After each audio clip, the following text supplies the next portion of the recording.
I shall return. Apa yang kamu rasakan ketika mendengar ledakan bom selama 2 jam?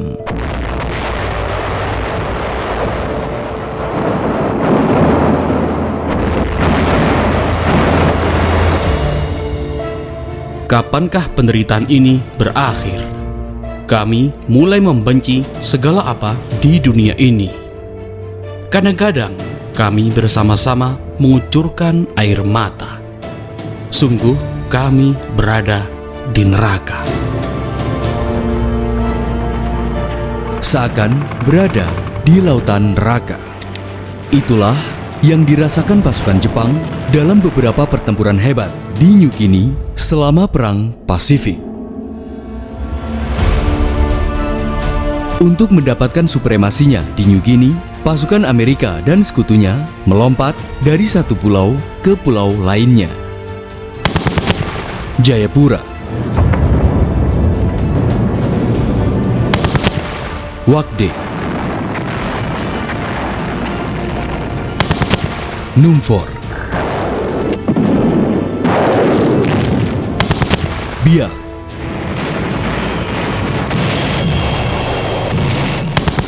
dan kemudian Morotai. Genderang perang menggema di seluruh bumi Papua. Perang Dunia di Papua New Guinea. Episode 16, Sejarah Jepang dalam series Perang Pasifik.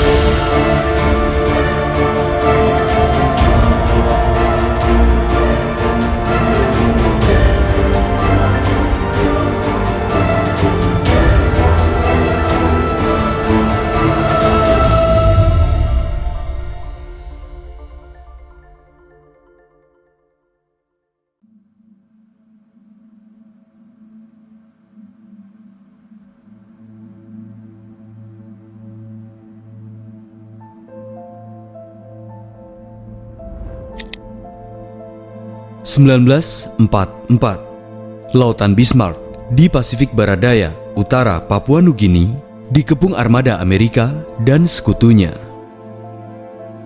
Di New Guinea, pertempuran masih berlangsung cukup sengit. Dari wilayah Lae, pasukan darat sekutu terus-menerus mengejar pasukan Jepang hingga ke Saidor, Madang, dan Wewak.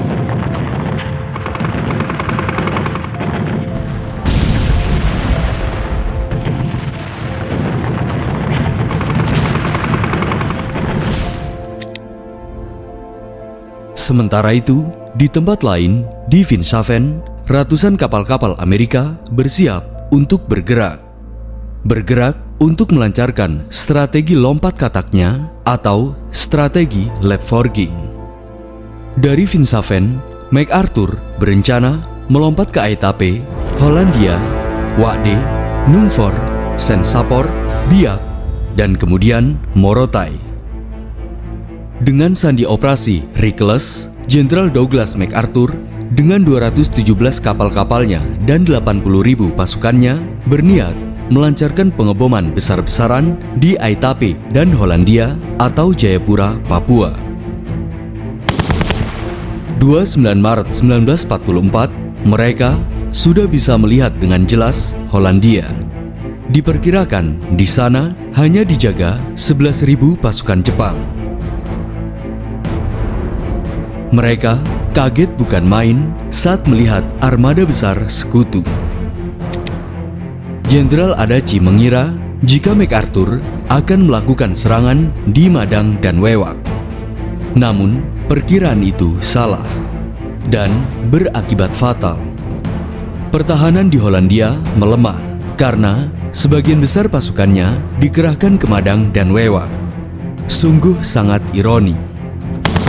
30 Maret 1944, seluruh armada sekutu akhirnya melancarkan bombardemen secara bersamaan ke Aitape dan Hollandia dengan keras.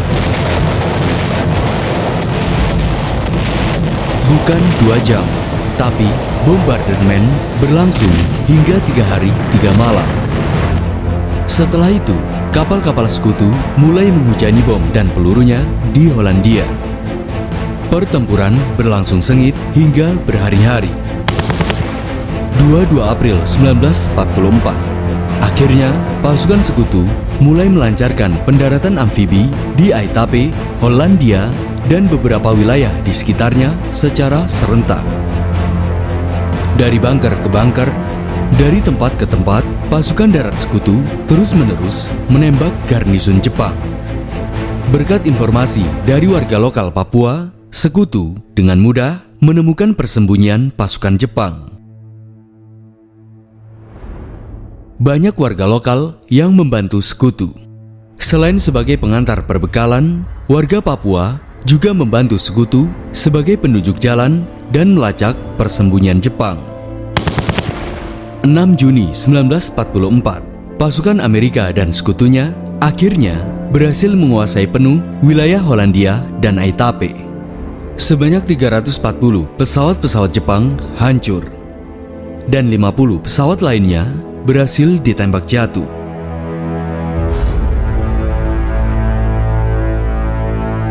Selain untuk mengisolasi pertahanan Jepang di New Guinea, penguasaan Hollandia membuka jalan strategis bagi sekutu untuk membantu pasukan Amerika yang sedang bertempur di Pulau Biak.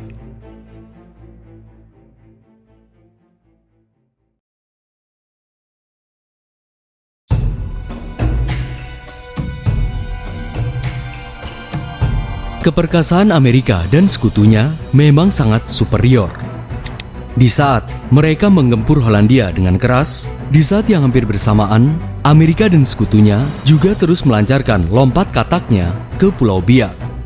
Seperti biasa, sekutu memerlukan batu loncatan. Dan Pulau Wakde adalah pulau yang tepat untuk menuju Pulau Biak. Mei 1944, dengan sandi Operasi Struckline, sekutu dengan 39 kapalnya bergerak menuju Pulau Wakde. 17 Mei 1944, armada itu tiba di depan mulut Wakde dan Arare. Kapal-kapal sekutu itu langsung melancarkan bombardemen.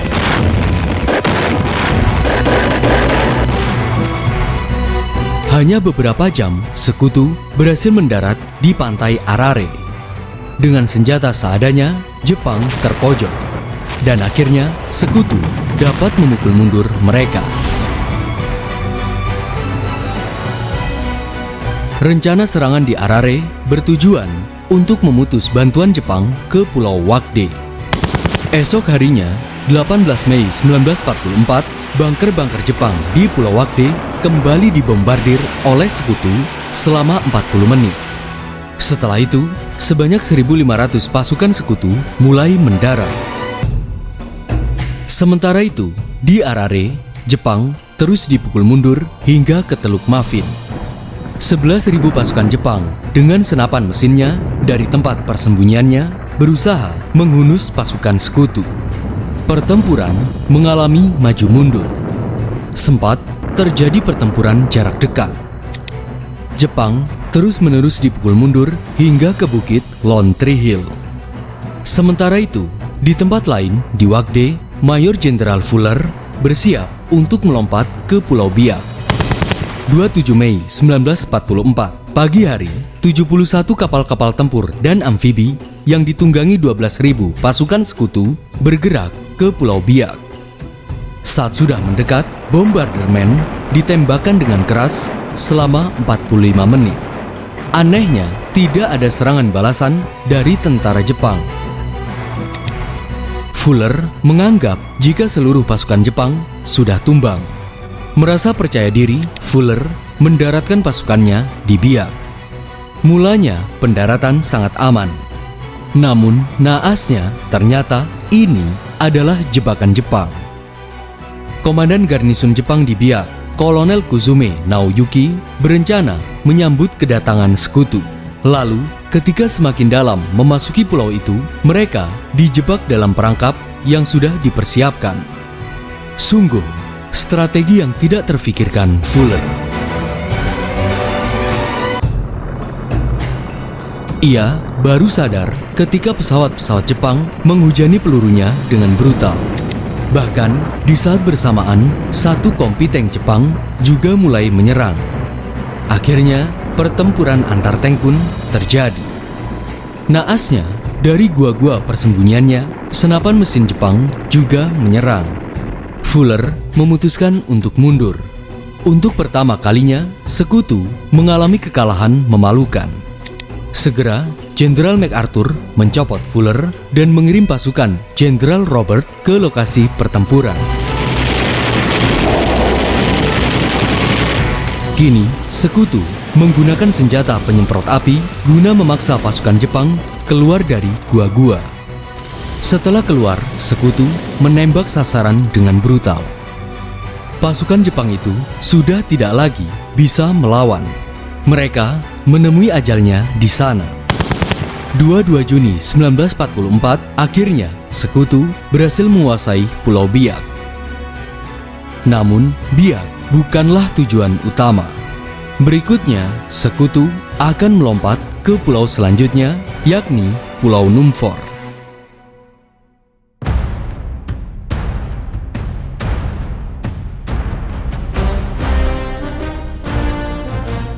Numfor, yang terletak dekat dengan Biak atau masih di teritori Papua Nugini, sudah dikuasai Jepang sejak Desember 1943. Penduduk lokal hanya berjumlah 5.000 orang. Di sana juga banyak pekerja-pekerja Romusa yang dikirim Jepang dari Jawa. Mereka dipaksa untuk membangun jalan dan pangkalan. Ada suatu kisah pahit yang dialami oleh pekerja Romusa.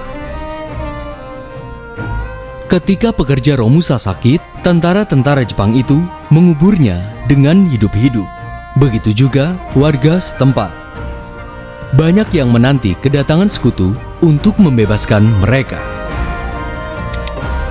Setelah Biak berhasil diamankan, sekutu mulai menargetkan Pulau Numfor dan Sensapor.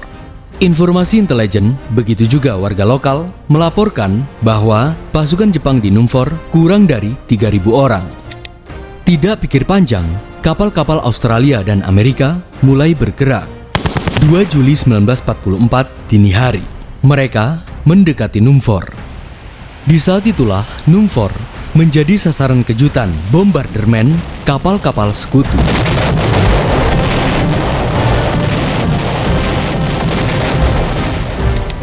Saat hari sudah mulai terang, pasukan sekutu mulai mendarat di 2 tempat di Numfor. Pendaratan berjalan lancar. Puluhan serdadu Jepang tewas akibat bombardemen sebelumnya. Seakan tak punya semangat. Sisa-sisa pasukan Jepang yang masih hidup menyerah. Pangkalan-pangkalan udara di Numfor berhasil diamankan. 30 pesawat Jepang hancur. Sementara itu, pasukan sekutu lainnya mulai menyisir hutan-hutan di Numfor. Agustus 1944, akhirnya sekutu berhasil menguasai Pulau Numfor sepenuhnya. Para pekerja Romusa dibebaskan. Keberhasilan di titik Numfor menentukan arah pendaratan selanjutnya di Sensapor di Semenanjung Doberai. Setelah melakukan pengintaian dan pergerakan intelijen selama 1 bulan, 30 Juli 1944, kapal-kapal Amerika yang mengangkut 15.000 pasukannya tiba di dekat Sensapor. Seperti biasa, mereka melancarkan serangan bombardemen. Tak lama kemudian, Amerika melancarkan pendaratan amfibi di Sensapor, Pulau Middelburg, dan Pulau Amsterdam. Pertempuran tidak berlangsung sengit. Warga lokal membantu sekutu untuk menemukan tempat persembunyian garnisun Jepang. Pertahanan Jepang di sana memang sangat lemah, karena sebelumnya pesawat-pesawat Amerika menyerang Pulau Palau dan Halmahera. Pasukan Jepang di Sensapor dikirim ke sana, sehingga jumlah kekuatan Jepang di Sensapor sangat sedikit. Keberhasilan sekutu menguasai beberapa pulau di New Guinea telah membuktikan kepada mata orang Papua jika Amerika dan sekutunya adalah sang pembebas. Sang pembebas warga Papua dari cengkraman perangai bengis tentara Jepang. Sensapor bahkan Numfor sudah di tangan sekutu. Kini, akhirnya MacArthur hanya akan melompat untuk yang terakhir kalinya di teritori New Guinea, yakni melompat ke Morotai, Kepulauan Maluku, Hindia Belanda.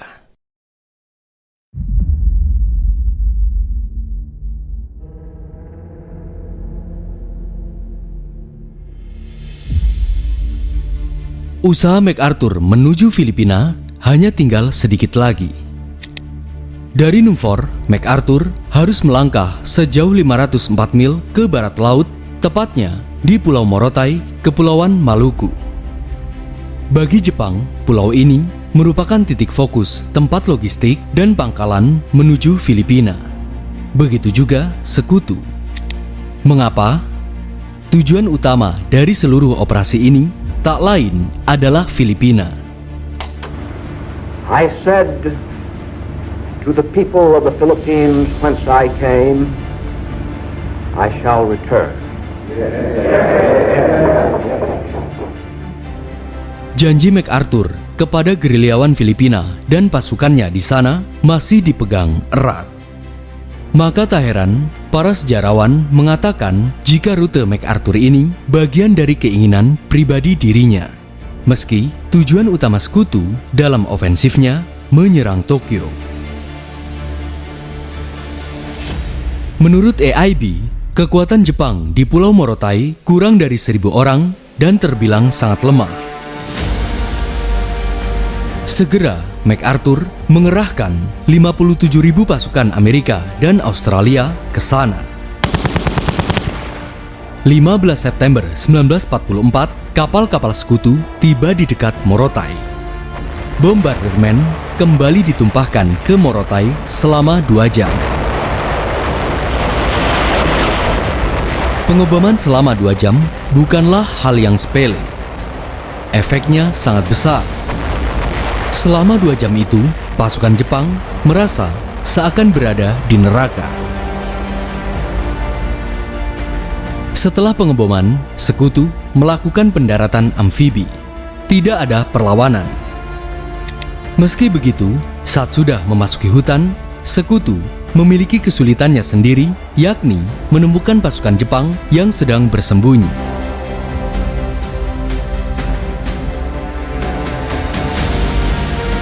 Meski dalam neraka ketakutan, pasukan Jepang tetap berusaha bertahan. Pertempuran berlangsung cukup lama. Kita tidak akan membahas pertempuran dengan luas di sini, karena pertempuran hutan ini berlangsung hingga tahun 1945. Setelah sekutu menyebar lembaran-lembaran propaganda, akhirnya sebanyak 660 pasukan Jepang menyerah. Sisanya tewas akibat pertempuran dan penyakit.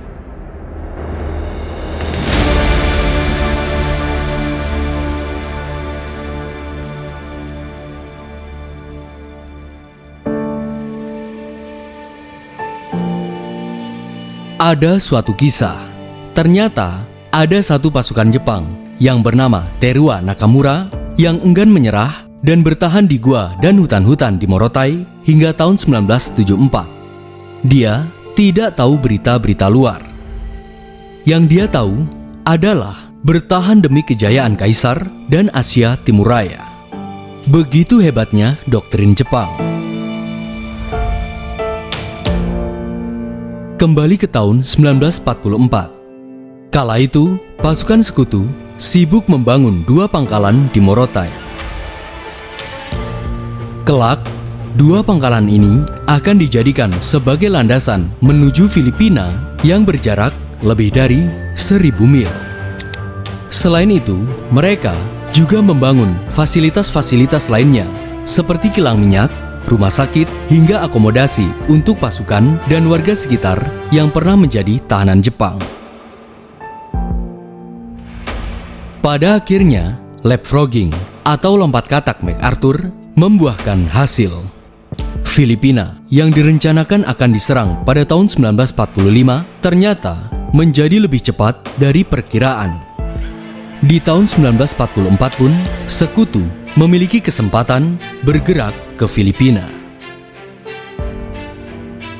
Kekuatan Jepang sedikit lagi akan hancur. Jepang menemui ajalnya di Filipina. Itulah tema yang cocok untuk pembahasan episode selanjutnya.